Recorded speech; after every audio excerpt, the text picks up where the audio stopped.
संभाग पदाधिकारी को बर्खास्त करो। शिक्षकों का अपमान नहीं सहेंगे, नहीं सहेंगे, नहीं करो। तो ऐसे अधिकारियों पर कार्रवाई करनी चाहिए सरकार को, और विधानसभा की एक कमेटी बना दीजिए आप। हाँ, कार्यभार सौंपा गया कि आप राज्य में शिक्षा व्यवस्था को बहाल कीजिए, और वही गाली दे रहे हैं। तमाम जिलों में चिट्ठी निकल गई है कि नई पुरानी व्यवस्था लागू रहेगी। ये सरकार चल रही है कि नए पद से संचालित है और आकंठ भ्रष्टाचार में डूबी। आप देख रहे हैं न्यूज़ 4 नेशन में आपके साथ अभिजीत सिंह। शिक्षा विभाग के एसीएस के पाठक के खिलाफ आज भी बिहार विधानसभा में तमाम जो महागठबंधन के नेता है वो आवाज बुलंद किए। आप लोग आज फिर से बाइकआउट कर दिए के पाठक के खिलाफ, क्या कहिएगा? हमने मांग सदन में यही किया कि जो गाली देने का वीडियो वायरल हो रहा है, पूरे बिहार के शिक्षक समुदाय जिससे आहत है कि एक अधिकारी लगातार उनके साथ गाली गलौज करता है, और वो वीडियो कॉन्फ्रेंसिंग वाली मीटिंग का वीडियो है जो पब्लिक में है, तो ऐसे अधिकारियों पर कार्रवाई करनी चाहिए सरकार को, और विधानसभा की एक कमेटी बना दीजिए आप। शिक्षा मंत्री ने कहा कि हम वीडियो को देखेंगे, समझेंगे, सोचेंगे, जबकि वो देख चुके हैं। कोई ऐसा नहीं है जो नहीं देखा है, तो कार्रवाई करने का मौका था, तो उसको टाल रहे हैं लोग, पता नहीं क्यों। और मुख्यमंत्री का सीधे सीधे संरक्षण है उनको मिला हुआ है। मुख्यमंत्री ने कहा कि वो बहुत ईमानदार हैं, तो इतने ईमानदार है कि गालीबाज हैं। तो किसी की ईमानदारी अगर आपको है, लेकिन उसको गाली देने की छूट तो नहीं है। तो इन सब चीजों पे कार्रवाई हो, और सदन के अंदर मुख्यमंत्री का बात अवहेलना करने का मामला सिर्फ मुख्यमंत्री का नहीं हुआ। मुख्यमंत्री ने जब कोई बात सदन में कह दी तो वो सदन की संपत्ति है। तो पूरे विधानसभा का, सदन का ये अपमान है कि आप टाइमिंग नहीं घटा रहे हैं। तो इतने दुस्साहसी अधिकारी को क्यों टॉलरेट कर रही है सरकार? क्यों नीतीश कुमार ऐसा क्यों कर रहे हैं कि उनके संरक्षण दे रहे हैं, उनके बड़ाई कर रहे हैं, उनके क्यों इस तरह से क्या मजबूरी रही है नीतीश कुमार? अब नीतीश कुमार की क्या मजबूरी है ये तो वो समझें। भाजपा की क्या मजबूरी है? भाजपा तो शिक्षकों के लिए प्रदर्शन किए थे, देखे थे आपने इराक बंगला। अब कैसे शिक्षकों के सवाल पर शांति बना करके बैठे हुए हैं, कोई बात नहीं कर रहे हैं।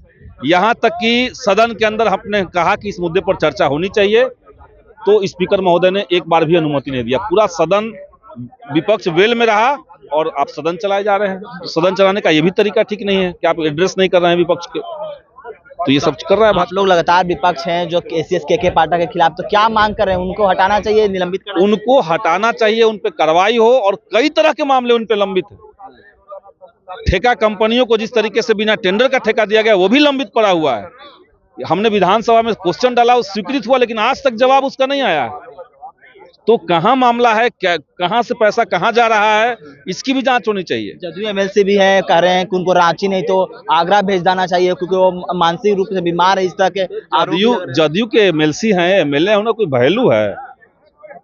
उनका कोई सुन रहा है आज के समय में? जब विपक्ष को बोलने नहीं दिया जा रहा सदन के अंदर, हमने कही कि इस बात को लेकर के आप सदन के अंदर एक कमेटी बना लीजिए, उस पर बात ही नहीं हुई, उसको माना नहीं गया, तो जदयू के एमएलसी तो कुछ बोल ही नहीं पाएंगे। वो तो डर के मारे 2 दिन में फिर नीतीश कुमार की तरह ईमानदार ईमानदार कहने लगेंगे, यानी कि वो भी बड़ाई करने लगे। कह ही रहे हैं, आधे लोग कुछ कह रहे हैं, आधे लोग कुछ कह रहे हैं। देखिए क्या कुछ कर रहे थे भाकपा माले के विधायक संदीप सौरभ, आपने सुना। देखिए महागठबंधन के तमाम विधायक हैं जो उनसे भी बात करते हैं, क्या कुछ कर रहे हैं, क्या कहिएगा? आप लोग आज एसीएस के पाठक के खिलाफ फिर से सदन का बाइकआउट कर दिया, उन पर कार्रवाई नहीं किया जा रहा, क्यों इस तरह? क्या मैं तो समझता हूं कि सरकार कहीं ना कहीं पंगु है, और उनको डर लग रहा है ऐसे पदाधिकारियों पर कार्रवाई करने पर, क्योंकि ये बार बार ये संज्ञान में आया है। अभी कुछ दिनों पहले एक डॉक्टर को गाली दे रहे थे फोन पे, जो बाकायदा वायरल है। फिर कल मालूम चला कि मुख्यमंत्री जी ने ये बोला कि 10 से 4 कक्षाएं चलेंगी, 15 मिनट पहले शिक्षकों को आना है, तो उनका सर्कुलर जारी होता है कि 8:30 से 9 के बीच में हम जांच कराएंगे। तो ये तो सदन की अवमानना है, मुख्यमंत्री की अवमानना है, और पता नहीं मुख्यमंत्री जी की क्या ऐसी मजबूरी है कि ऐसे गालीबाज पदाधिकारी पर कार्रवाई नहीं कर पा रहे हैं। ये तो विडंबना है। वैशाली से लोकतंत्र हमने पूरी दुनिया में फैलाया, और आज वही बिहार में लोकतंत्र की गला घोटकर हत्या हो रही है पदाधिकारियों के द्वारा। ये तो समझ से परे है। लेकिन विपक्ष में जब बीजेपी थी तो के पाठक के खिलाफ काफी आवाज बुलंद करते थे, आज सत्ता में आ गए हैं तो के पाठक के खिलाफ बीजेपी कुछ तो नहीं कर रही है। नहीं, मैं समझता हूं कि बीजेपी भी और विपक्ष क्या, विपक्ष दोनों ही इस पदाधिकारी के खिलाफ हैं, क्योंकि ऐसे लोग समाज को दूषित करने का काम कर रहे हैं, जिन पर जिम्मेदारी सौंपी गई, जिनको ये दिया गया कि कार्यभार सौंपा गया कि आप राज्य में शिक्षा व्यवस्था को बहाल कीजिए, और वही गाली दे रहे हैं, और भी शिक्षकों को गाली दे रहे हैं। तो मैं समझता हूं कि उनकी शिक्षा का कोई फायदा नहीं मिला है बिहार को। नीतीश कुमार क्यों इस तरह के उनको संरक्षण दे रहे हैं? वो कह रहे हैं कि ईमानदार हैं और आप लोग उनको कह रहे हैं कि वो शिक्षकों का अपमान कर रहे तो हैं। नीतीश कुमार जी ने उनको ईमानदार बताया, तो ईमानदारी का परिचय क्या ये गाली है? ईमानदारी का परिचय क्या टेरर है? ईमानदारी का परिचय क्या है कि लोगों को आप मतलब प्रताड़ित करेंगे? ये ईमानदारी का परिचय नहीं होता। ईमानदारी का परिचय होता है कि आप सही तरीके से जिस कार्य के लिए आपको लगाया गया है उस कार्य को करिए, इफेक्टिव तरीके से करिए, ना कि गाली देके, टेरर फैला के, प्रताड़ित करके। कहीं से भी मान्य नहीं है। आप लोग मांग कर रहे हैं उनको निलंबित किया जाए, उनको हटाया जाए। सर्वदलीय कमेटी बनाकर जांच की जाए और जांच में दोषी पाए जाते हैं तो उन पर कार्रवाई की जाए, ताकि ऐसे आने वाले समय में ऐसे जो पदाधिकारी अपने आप को जनता से ऊपर समझते हैं उनको डर हो। ये डर होना चाहिए। अगर डर नहीं है, उनको ये मालूम नहीं है कि जनता के वो नौकर हैं, जनता के नौकर हैं ये लोग, पदाधिकारी जितने भी हैं जनता के नौकर हैं, जनता उनकी मालिक है। यानी कि अफसरशाही बढ़ी हुई है बिहार में। अफसरशाही तो चरम सीमा पे है। पक्ष का विपक्ष दोनों से पूछ लीजिए। विपक्ष तो लाचार चली समझते हैं, लेकिन पक्ष वालों से पूछ लीजिए ना कि अफसर कितना सुन रहे हैं। नीतीश सरकार तो अफसरशाही के बूते ही चल रही है। क्या कुछ कर रहे थे के पाठक के खिलाफ, आपने सुना। और भी हम जो राजद के विधायक हैं उनसे भी बात करेंगे, पूर्व शिक्षा मंत्री हैं उनसे भी बात करने की कोशिश करते हैं। आज सदन के अंदर वॉकआउट किए और सदन में वीडियो दिखा रहे थे, क्या कहेंगे? अत्यंत दुर्भाग्यपूर्ण है कि एक राज्य के अधिकारी शिक्षक सब समुदाय को गाली दिया है। जिन शिक्षकों का सम्मान स्वयं प्रभु ईश्वर ने भारतीय संस्कृति में खुद से ऊपर रखने का किया है। गुरुर ब्रह्मा गुरुर विष्णु गुरुर देवा महेश्वरा गुरुर साक्षात परब्रह्म तस्मै श्री गुरुवे नमः। मतलब गुरु गोविंद दो खरे काको लागू पाओ बलिहारी गुरु आपनो गोविंद दियो बताए। मतलब स्वयं ईश्वर ने गुरुजनों को बड़ा कहा। उस देश में एक अधिकारी गाली दे रहा है, वीडियो वायरल हुआ, और एक बार ने उनका ट्रैक रिकॉर्ड है, कई बार गाली दिया है। बिहार राज्य के अधिकारियों का भी दिया, आप लोगों के पास भी वीडियो है।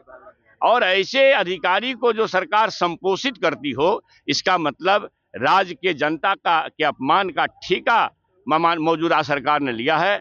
और जो अधिकारी माननीय मुख्यमंत्री जी के सदन में दिए गए वक्तव्य का अनुपालन नहीं करता हो, उनकी घोषणा का अनुपालन नहीं करता हो, टाइमिंग के मामले में माननीय मुख्यमंत्री जी ने लगातार 2 दिन, परसों विधान परिषद में और कल विधानसभा में कहा कि 10 से 4 बच्चे पढ़ेंगे, 9:45 में शिक्षक जाएंगे। उससे इतर तमाम जिलों में चिट्ठी निकल गई है कि नई पुरानी व्यवस्था लागू रहेगी। ये सरकार चल रही है कि नए पद से संचालित है और आकंठ भ्रष्टाचार में डूबी। लेकिन नीतीश कुमार कह रहे हैं इसलिए ईमानदार अधिकारी हैं, आप लोग चाहते हैं तो वही कह रहे थे, हम तो कह दिए जांच करा दीजिए ना। जांच क्यों नहीं करा देते हैं? और विभाग का जांच हुआ, जांच होगा, निश्चित रूप से निष्पक्ष जांच होगा। बिहार विधानसभा की सर्वदलीय कमेटी बना जाए या विधान परिषद की सर्वदलीय कमेटी बनाई जाए, मेरा घोषणा है। और नहीं तो माननीय उच्च न्यायालय और उच्चतम न्यायालय के सेवानिवृत्त न्यायाधीशों से जांच कराई जाए। दूध का दूध, पानी का पानी सामने आ जाए। अब क्या व्यवस्था है ये आप लोग समझिए, लेकिन मैं समझता हूं इतने गालीबाज पदाधिकारी को, जो एक दिन नहीं गाली देने का ट्रैक रिकॉर्ड है इनका, पहले भी वीडियो वायरल हुआ है। बिहार के अधिकारियों का, भाषा के सर्विसेज के अधिकारियों को गाली दिए, आपको पता है, सबको पता है। तो इसका मतलब है इस तरह के अधिकारी को जो संपोषित कर रहे हैं, इस राज्य में भ्रष्टाचार को बढ़ावा दे रहे हैं। जांच होगा, नीतीश कुमार ये तो सरकार के लोग से पूछिए ना। अरे भाई, अब नहीं है ना, आप जान रहे हैं माननीय मुख्यमंत्री जी के निर्देश का जो अनुपालन नहीं करती हो, जो करते हो जो अधिकारी, वो सरकार किस तरह से चल रही है। इसलिए मैंने सदन में कहा कि ये सरकार माननीय नहीं मुख्यमंत्री नहीं चला रहे हैं, नए पद से संचालित हो रहे हैं, और नए पद से जो संचालित कर रहे हैं आकंठ भ्रष्टाचार में डूबे। कर रहे थे महागठबंधन के तमाम जो नेता हैं वो एसीएस के पाठक के खिलाफ, और वहीं पूर्व शिक्षा मंत्री साफ तौर पर कहते हुए जा रहे हैं कि जो के पाठक हैं उनको संरक्षण दे रहे हैं, उनकी जांच करवानी चाहिए। और वहीं तमाम महागठबंधन के नेता हैं वो कह रहे हैं कि के पाठक को निलंबित किया जाए। तमाम खबरों न्यूज़ के साथ नमस्कार।